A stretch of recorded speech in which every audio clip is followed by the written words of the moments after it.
The Grand Synod of the Ethelgard Dominion did not tremble. To tremble was a biological inefficiency, a waste of kinetic energy that betokened a lack of discipline. Yet, as High Justiciar Vrax stood upon the obsidian dais, looking down at the gathered conclave of elders, scientists, and military prefects, he could taste the metallic tang of apprehension in the recycled air. The Chamber of Edicts was a cavernous space, carved from the hollowed heart of a dead moon, illuminated only by the bioluminescent veins of fungus cultivated along the high, vaulted ceiling. Silence usually reigned here, a heavy, respectful silence that honored the millions of cycles of Ethelgard history. But today, the silence was brittle. It was the silence of a held breath before a scream. In the center of the room, projected within a sphere of hard light suspension, floated the grainy, distorted image of the intruder. It had arrived without a warp wake, defying the standard models of hyperspace displacement that the Dominion had codified over 10,000 cycles. One moment, the sensory buoys on the perimeter of the Othala system were reading the standard background radiation of the cosmic void.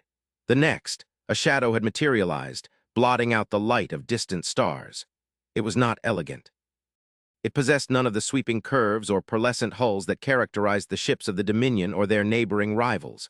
It was a slab of gray metal, scarred and pitted, a brutalist monument to function over form. It looked like a brick thrown through a stained glass window. Vrax adjusted the ceremonial sash across his thorax, his compound eyes narrowing as he studied the holographic projection. The ship was motionless. It emitted no communication.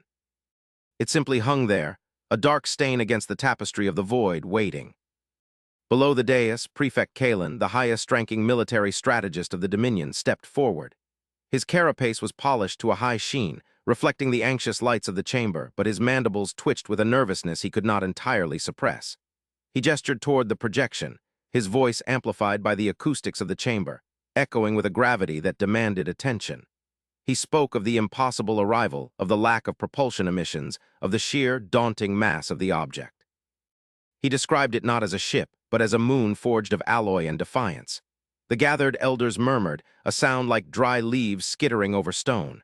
They were accustomed to order. They were the masters of the known sectors, the architects of the great equilibrium. Anomalies were to be catalogued, dissected, and explained. But this anomaly refused to fit within the neatly organized data slates of their understanding. Vrax raised a hand, commanding silence. He demanded the sensor analysis. The Dominion's sensor technology was the pinnacle of galactic achievement, capable of detecting the gravitational flutter of a neutrino passing through a planet's core. If this vessel existed, it could be measured. If it could be measured, it could be understood. And if it could be understood, it could be destroyed should the need arise. The chief archivist, a venerable Ethelgard whose shell had grayed with the passage of centuries, manipulated the console before him. The holographic sphere shifted, zooming in on the dark hull of the intruder. Colors began to wash over the image, representing thermal output, radiation leakage, and electromagnetic density. The chamber leaned in, thousands of eyes fixed on the unfolding data. They expected to see the telltale signature of fusion drives, the rhythmic pulse of antimatter containment, or perhaps the exotic decay of a singularity drive. Instead, the readouts flatlined, then they spiked, then they screamed. The holographic sphere turned a violent, warning crimson. The chief archivist recoiled, his slender manipulators freezing over the controls. A murmur of confusion rippled through the hall, growing louder, more frantic. Vrax descended from the dais, his heavy footsteps echoing on the stone, moving toward the archivist with a demand for clarity. The data scrolling across the screens was nonsensical. It showed energy levels that defied the laws of thermodynamics. It showed a containment field of such density that it mimicked the event horizon of a black hole, yet it was localized, stable, and contained within the belly of that ugly, silent ship. The archivist looked up, his eyes wide, filled with a primal intellectual terror that Vrax had never seen in a scholar before. The archivist spoke the words that would be etched into the history of the Dominion, a sentence that marked the end of their era of arrogance. He whispered that the ship was not powered by a reactor. He whispered that the ship was carrying a star. Not a fusion simulation, not a controlled burn. A literal captive star compressed and tortured into a state of perpetual agony, its screaming energ. Why harvested to power the engines of this wandering leviathan? The realization hit the chamber like a physical blow. The physics required to achieve such a feat were beyond the Dominion's wildest theoretical speculations. To compress a stellar body, to hold it in a box, to siphon its wrath without vaporizing the entire system. This was not engineering. This was godhood, or madness. The readout expanded, showing the potential yield if the containment were to fail. It was not a matter of destroying a fleet. It was not a matter of cracking a planet. The archivist's voice trembled as he interpreted the simulation. If that ship were to detonate, if its containment fields were to falter for even a microsecond, the resulting release of energy would erase the Othala system. It would scour the life from the inner worlds, strip the atmosphere from the gas giants, and leave nothing but a cooling cloud of dust where a civilization had once stood. Vrax felt a cold dread settle in his gut. They were not looking at a warship. They were looking at a bomb that had parked itself on their doorstep and was currently watching them. The silence that followed was absolute.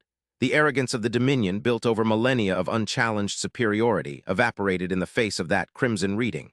They had debated whether to attack, whether to hail, whether to ignore. Now they realized the irrelevance of their debate.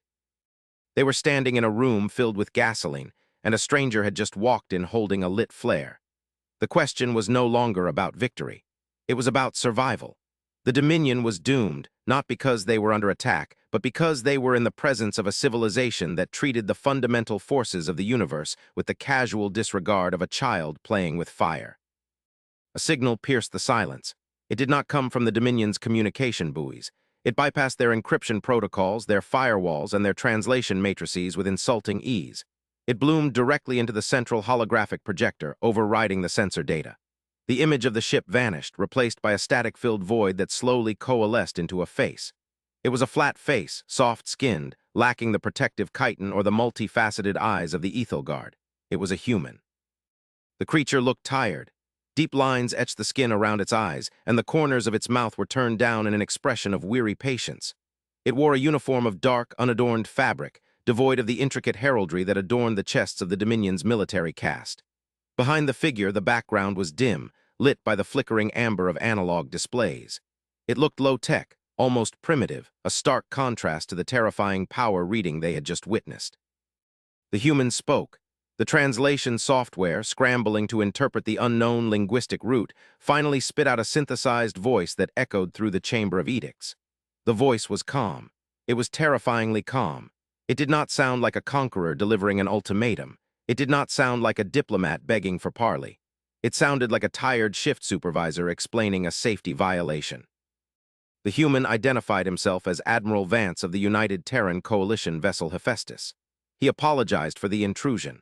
He stated that their navigational array had suffered a calibration error due to a gravitational shear in the local cluster.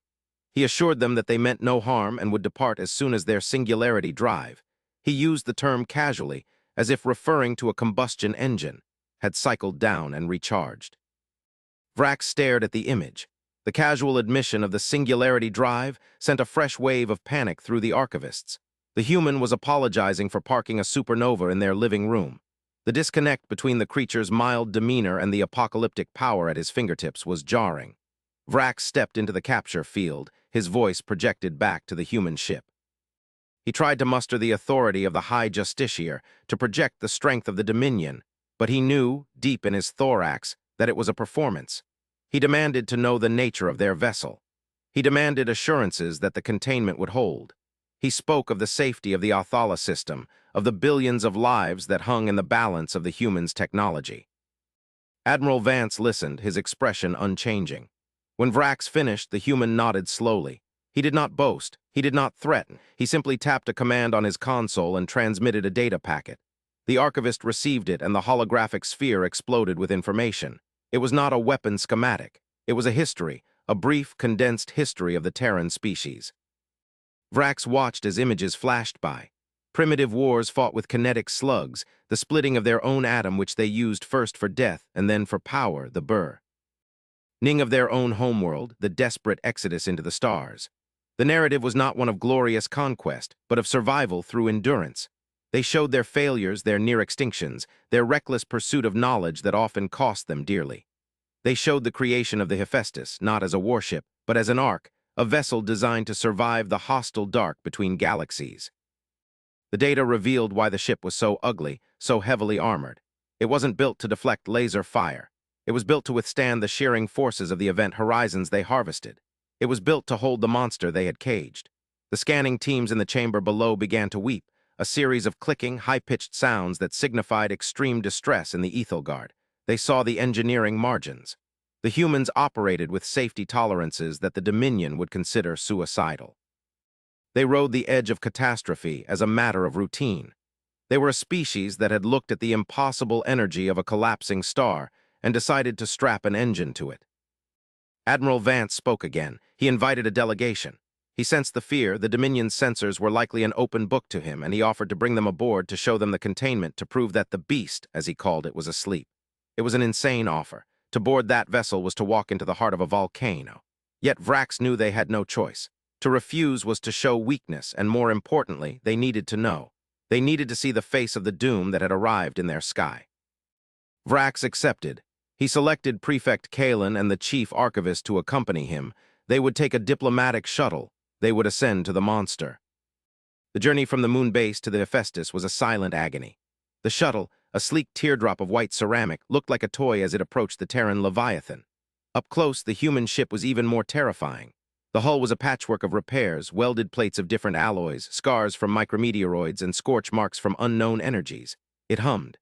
The sound was transmitted through the vacuum via the shuttle's hull sensors, a low, thrumming vibration that rattled Vrax's teeth. It was the sound of immense pressure. As they entered the landing bay, the contrast was absolute. The bay was cavernous, industrial, smelling of ozone and hydraulic fluid. Sparks showered from overhead gantries where robotic arms were repairing a strut. There was no elegance here, only raw, unadulterated industry. Humans awaited them. They were small, soft, and unarmored. They stood in 2 rows, holding projectile weapons that looked primitive yet brutal. At the end of the honor guard stood Admiral Vance. In person, he looked even more fragile. He extended a hand, a greeting the linguistic database identified as a handshake. Vrax hesitated, then extended his own manipulator. The human's grip was surprisingly firm. There was a warmth to the creature, a biological heat that felt dangerously high. Vance led them out of the bay and into the corridors of the Hephaestus. The gravity was heavy, slightly higher than the Dominion standard, giving every movement a sense of labor. The walls were lined with thick conduits, pulsing with the rhythmic beat of the power flowing through them. Vrax found himself walking next to the Admiral. He asked the question that had been burning in his mind since the scan. Why build such a thing? Why harness a power that could destroy a system just to move a ship? Vance stopped. He looked at a bulkhead where a heavy blast door was sealed with multiple locking mechanisms. He turned to Vrax, his eyes losing their tiredness for a moment, replaced by a sharp, cold glint of steel. He explained that space was not empty. He explained that the Dominion lived in a quiet corner of the galaxy, a garden protected by distance and luck. But the humans had come from the chaotic sectors. They had seen what lived in the deep dark. They did not build the singularity drive for speed, Vance said. They built it for capacity, because what they were carrying was not just a crew. They were carrying the legacy of 1,000 dead worlds, and they needed the power to run the shields. The shields? Vrax asked. The scan had shown no shields active. Vance smiled, a grim, humorless expression. He explained that the shields were inverted. They weren't keeping things out. They were keeping the radiation in, and they were keeping the signal masked. The Admiral gestured for them to follow. They reached the central engineering deck. The sight that greeted them was religious in its terror. In the center of the vast circular chamber, suspended in a magnetic lattice that glowed with blinding white light, was the singularity. It was a sphere of absolute darkness, a hole in the universe, surrounded by an accretion disk of swirling plasma that shrieked in the visual spectrum. The heat was palpable even through the viewing glass. The archivists with Vrax fell to their knees, overwhelmed by the sheer, naked entropy of the thing. The humans walked around it casually, checking monitors, drinking beverages from mugs, chatting over the roar of the captive star. This was their hearth. This was their campfire. They warmed their hands on the event horizon of a black hole. Vance led them to a tactical table. He brought up a star map. It showed the Dominion's territory, and then it showed the trajectory of the Hephaestus. They were cutting a straight line through the galaxy. Vrax asked where they were going. Vance zoomed the map out, further, until the galaxy was a spiral of light in the darkness. He pointed to a void between galaxies. "We are going there," he said, "to the silence." Vrax asked why. Vance keyed a sequence into the table. The map changed. It showed a red tide, a creeping darkness consuming the stars on the far side of the galactic core. "The Scourge," Vance said. They don't have a name, we call them the entropy eaters. They are attracted to order, they are attracted to civilizations that are quiet, efficient, and stable. Vrax felt his blood run cold. The Dominion, the great equilibrium, they were the perfect bait. Vance continued. The humans had fought them. The humans had burned their own worlds to deny the enemy resources. They had built these ships, these arcs, to run. But they were not just running. They were leading the enemy away. The Hephaestus was a lure. The Singularity Drive was the brightest lighthouse in the galaxy. It screamed across the subspace spectrum, a beacon of chaotic, delicious energy that the Scourge could not resist. The humans were driving a bomb through the galaxy to draw the monsters away from the quiet civilizations, away from the Dominion. The realization hit Vrax with the force of a physical blow. The humans were not the doom. They were the martyrs. They were carrying the fire so the darkness would follow them. The tension in the room shifted. The fear Vrax had felt toward the humans vanished, replaced by a profound, crushing sense of insignificance. The Dominion had spent millennia perfecting their bureaucracy, their art, their philosophy, believing themselves the apex of existence. And all the while, these hairless apes were out in the dark, wrestling with demons, holding the line with ships held together by spit and prayers and the gravity of dead stars. The doom the scanners had predicted was real, but it wasn't the humans. It was what was chasing them.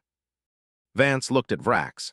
We stopped here to recalibrate because the magnetic shears in this sector were destabilizing the containment. We didn't want to blow up your system. We are leaving within the hour. If we stay, they will find us here, and if they find us here, they find you. Vrax looked at the tactical map at the encroaching red tide. He looked at the singularity spinning in the chamber below. He looked at the fragile human admiral. You doom yourselves, Vrax said, his voice low. You run forever. Until we find a way to kill them, Vance replied. Or until the engine dies, we are good at enduring, it's what we do.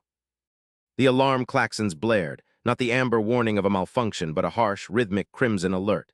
The tactical map flashed. A rift was opening at the edge of the system, not a hyperspace window, a tear. Something was forcing its way through the fabric of space, something massive. Vance's face hardened. He tapped his comms. All hands, condition 1, spin up the drive, disengage safety interlocks on the core. He looked at Vrax. You need to leave now, get your people to your shuttle. We are going to draw it off. What is it? Vrax asked, though he knew. A scout, Vance said. A vanguard. If we kill it here, the swarm might lose the scent. Go. The journey back to the shuttle was a blur of motion. The leisurely gravity of the ship was gone, replaced by the lurching acceleration of a vessel preparing for combat. Vrax saw the human crew running, not with panic, but with a terrifying, synchronized purpose. They were not soldiers marching. They were antibodies rushing to an infection. As the shuttle detached and blasted away toward the moon base, Vrax looked out the viewport. The Hephaestus was transforming. Armor plates shifted, revealing banks of weapons that defied classification, cannons that looked like particle accelerators, missile racks the size of skyscrapers. But the real weapon was the drive. The ship turned its aft toward the tearing rift in space. The exhaust ports of the Singularity Drive opened fully. There was no blue flame. There was only a distortion, a ripple in reality that made the stars behind the ship bend and smear. From the rift, a shape emerged. It was not a ship. It was organic, a crystalline shard of black geometry that seemed to absorb the light around it. It was the size of a continent. It screamed psychically, a sound that Vrax felt in his mind. A sound of hunger and cold. The Dominion fleet, scrambling from their anchorages, was frozen in terror. They were insects beneath the boot of a god. But the humans did not freeze. The Hephaestus fired. It did not fire a laser. It vented the accretion disk. A lance of pure, superheated plasma, driven by the gravity of the Singularity, erupted from the human ship. It struck the black shard with the fury of a newborn star. The silent void was blinded by the light. The sensors on Vrax's shuttle overloaded, blinding them for seconds.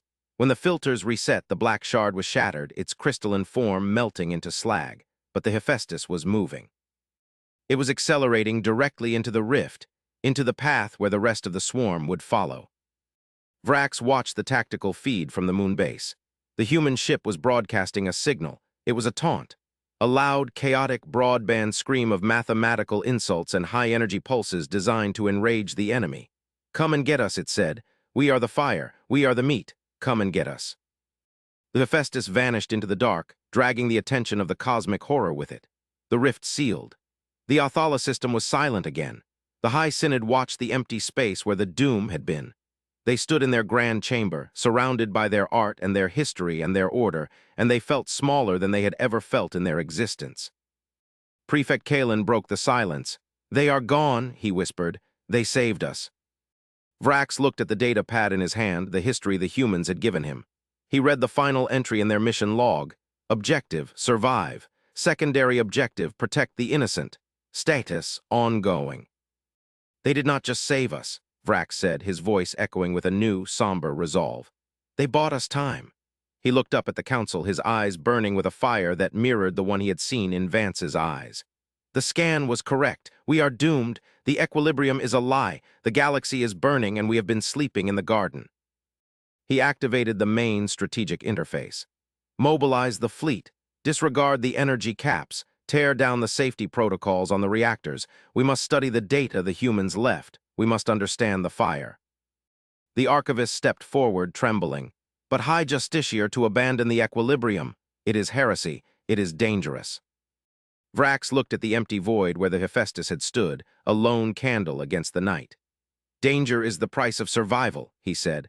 "The humans taught us that. We thought them monsters because they harnessed the storm, but they are the only ones keeping the rain off our heads. We will not let them run alone."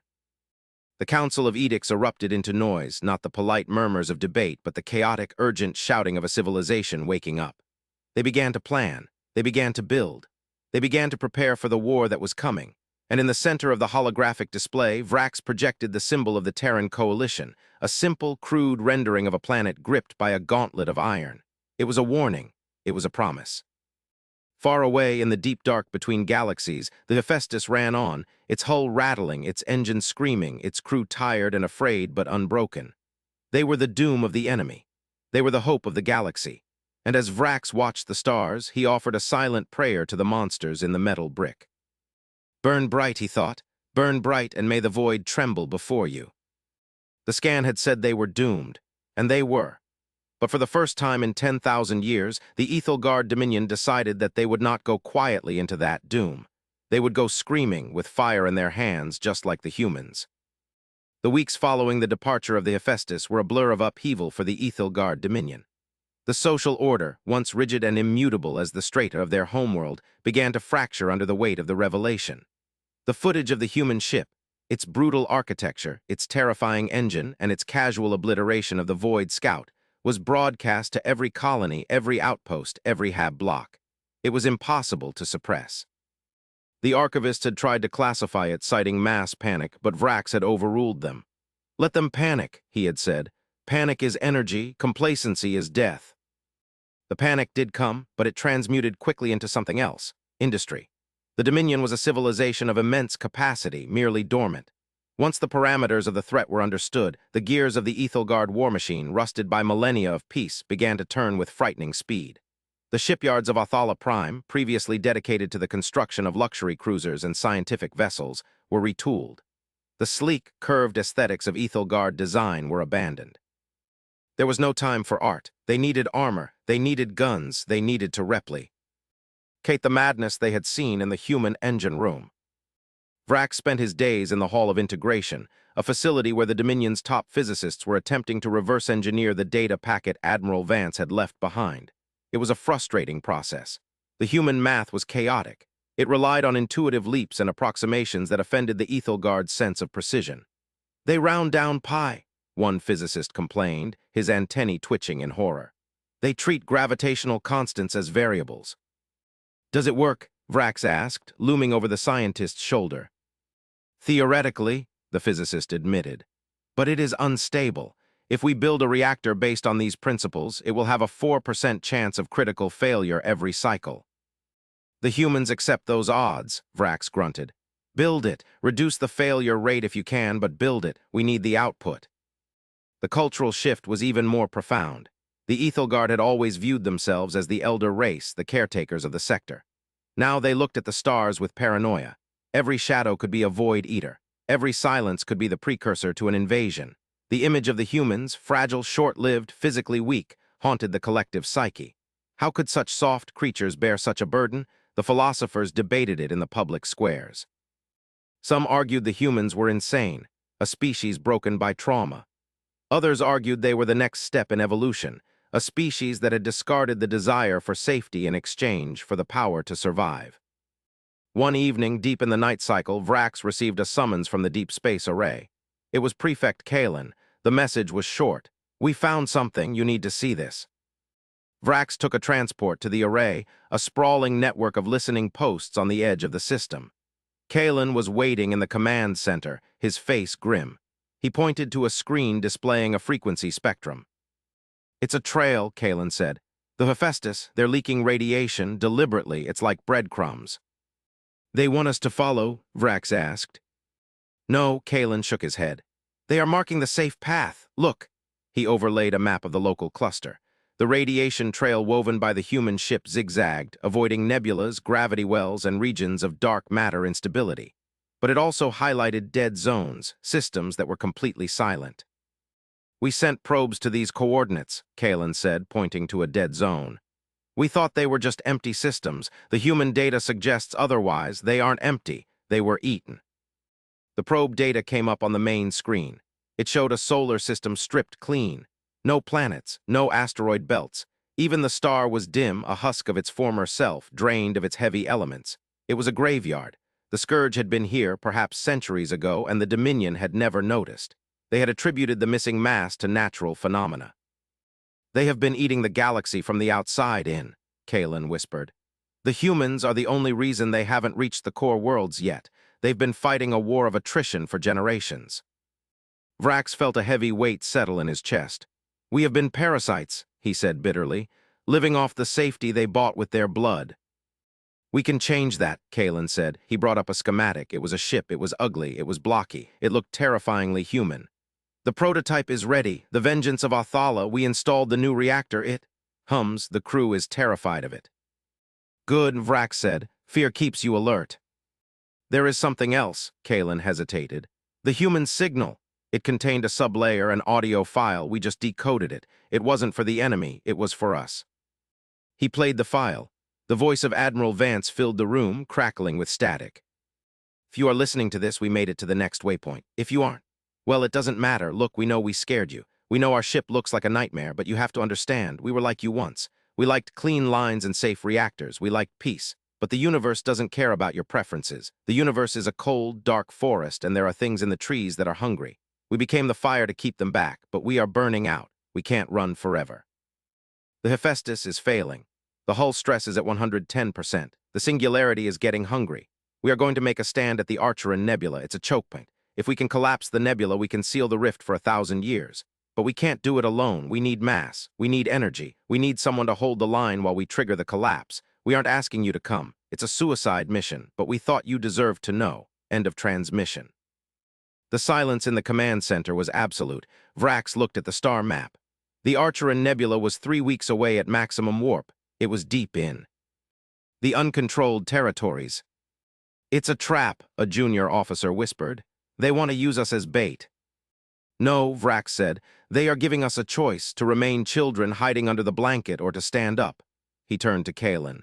"How many ships are upgraded?" 12, Kalen said. "The Vengeance and 11 heavy cruisers. The reactor retrofit is crude, but it works. Their shields are theoretical." 12, Vrax nodded. "And the Hephaestus is 13 ships against a swarm." "It is illogical," the archivist said from the back of the room. "The probability of survival is less than 0. Vrax laughed. It was a harsh, clicking sound that startled his subordinates. "The humans round down pi," he said. "They treat logic as a suggestion. Prepare the fleet prefect. We are going to the Archeron Nebula." "To die?" Kalen asked, though his mandibles were set in a grin. "To balance the equation," Vrax replied. The departure of the Ethelgard fleet was a spectacle the Othala system had never seen. The 12 ships, their hulls hastily reinforced with ablative armor, their engines glowing with the volatile violet light of the new unstable reactors, broke orbit. There was no fanfare, no speeches, just the silent, grim determination of a species that had finally woken up.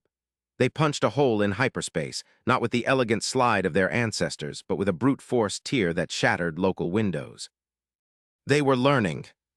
The journey was a nightmare of engineering. 2 cruisers suffered reactor containment breaches en route and had to be jettisoned, their crews evacuated mere moments before the ships dissolved into clouds of radioactive vapor. Vrax watched them die from the bridge of the Vengeance. He felt grief, but not hesitation. This was the price. When they arrived at the Archeron Nebula, the battle had already begun. The nebula was a swirling cauldron of purple and green gas, illuminated by the flashes of weapon fire. In the center, the Hephaestus was surrounded. The swarm was not a single entity, but millions. Small, shard-like fighters swarmed the human dreadnought like gnats around a lantern. The Hephaestus was burning. Great rents had been torn in its armor. Atmosphere was venting in crystallized plumes, but it was still fighting. Its point defense cannons were a solid wall of lead and light. And every few minutes, the main Singularity lance would fire, vaporizing hundreds of enemy ships in a stroke. But they were losing. The swarm was limitless. They were piling onto the human ship, their bodies crushing against the shields, weighing it down, trying to smother the fire. "Sensors," Vrax roared. "Target the densest cluster, all ships weapons free, burn them off." The Ethelgard fleet dropped out of warp in a formation the humans would have called a hammer and anvil. They didn't hail, they didn't posture. They simply opened fire. The Dominion's weaponry, refined over millennia for precision, was devastating. Coherent light beams sliced through the organic shards of the swarm. Antimatter torpedoes detonated in silence, creating bubbles of annihilation. The swarm turned. They had not expected this. They had smelled only the human ship, the bright lure. They had not smelled the reinforcements. "This is Admiral Vance," the voice came over the comms, sounding breathless, strained. Who is that?" "This is High Justiciar Vrax of the Ethelgard Dominion," Vrax replied, his voice filled with a fierce pride. "We received your invitation. We apologize for the delay. We had to adjust our safety protocols." There was a pause, then a sound Vrax had never heard before. The human was laughing, a dry, rasping laugh. "You crazy bastards, you actually came." "We are scanning your core," Vrax said. "You are at critical mass. You cannot trigger the collapse without blowing yourselves up." "That was the plan," Vance said. "We hold them here, overload the drive, and take the nebula with us." "New plan," Vrax commanded. "We will form a perimeter. We will draw their fire. You focus your energy on the nebula resonance frequency. Do not overload, just sing to it. We will keep the flies off you." "You can't hold them," Vance said. "There's too many." "We are not here to survive, Admiral," Vrax said, echoing the human's own philosophy. "We are here to win." The battle that followed was not recorded in data slates. It was recorded in the genetic memory of the Ethelgard. It was a chaotic, swirling melee. The Dominion ships, elegant and fragile, danced through the swarm, their new reactors pushed to the red line. They took damage. The Vengeance lost its port stabilizer. Hull breaches were sealed by automatic foam and frozen blood, but they held. For an hour they held. The Hephaestus, freed from the immediate pressure of the swarm, turned its main deflector dish toward the heart of the nebula. The Singularity drive spun up to a whine that could be heard through the hull of the Vengeance. The human ship eager to pulse. It wasn't firing a weapon. It was emitting a gravitational wave, a frequency designed to destabilize the gas clouds of the nebula. "It's working," Kalen shouted. "The nebula is condensing, gravitational collapse in T-2 minutes." "The swarm knows," Vrax yelled. "They are converging on the Hephaestus." The Void Eaters, sensing the trap, ignored the Dominion ships. They coalesced into a single, massive spear of black crystal, aiming directly for the human ship. They intended to ram it, to shatter the drive before the collapse. "Intercept course," Vrax ordered. "Ramming speed." "High Justiciar," the helmsman hesitated. "Do it," Vrax roared. "We are the shield." The Vengeance of Othala, the pride of the Dominion fleet, fired its maneuvering thrusters and threw itself into the path of the Black Spear. It was a suicidal maneuver. The collision was silent, but the impact tore the Vengeance in half. Vrax was thrown from his command chair, his carapace cracking against the console. The bridge was filled with smoke and sparks. But the spear was broken. The momentum of the swarm was shattered. And then the nebula collapsed. It wasn't an explosion. It was an implosion. The gas, the dust, the light, everything was sucked inward into a single point of infinite density, catalyzed by the human signal. The rift the swarm had been using to enter the galaxy was caught in the gravity well. It stretched, distorted, and then snapped shut with a release of energy that washed over the fleet like a tidal wave. Vrax lay on the deck watching the view screen. The white light faded. The nebula was gone. In its place was a new, small, stable star, a tombstone for the rift. The swarm was gone, consumed by the birth of the star or scattered into the void. Status, Vrax wheezed, green blood leaking from his thorax.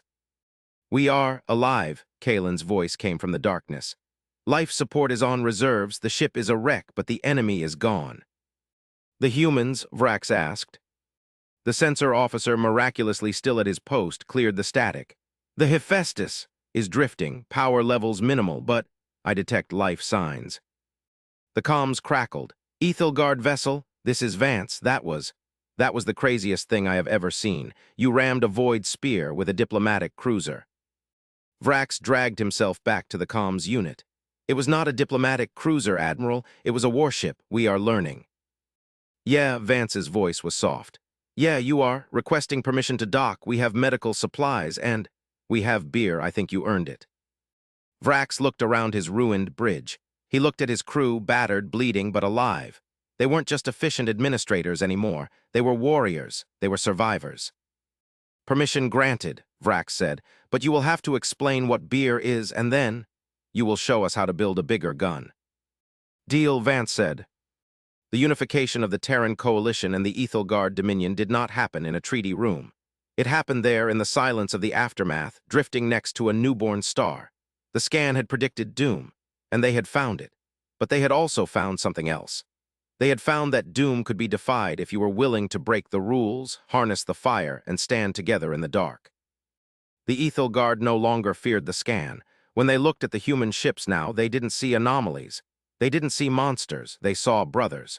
And when the next scan showed a threat on the edge of the galaxy, the Dominion didn't tremble. They didn't debate. They loaded their weapons, and they hunted,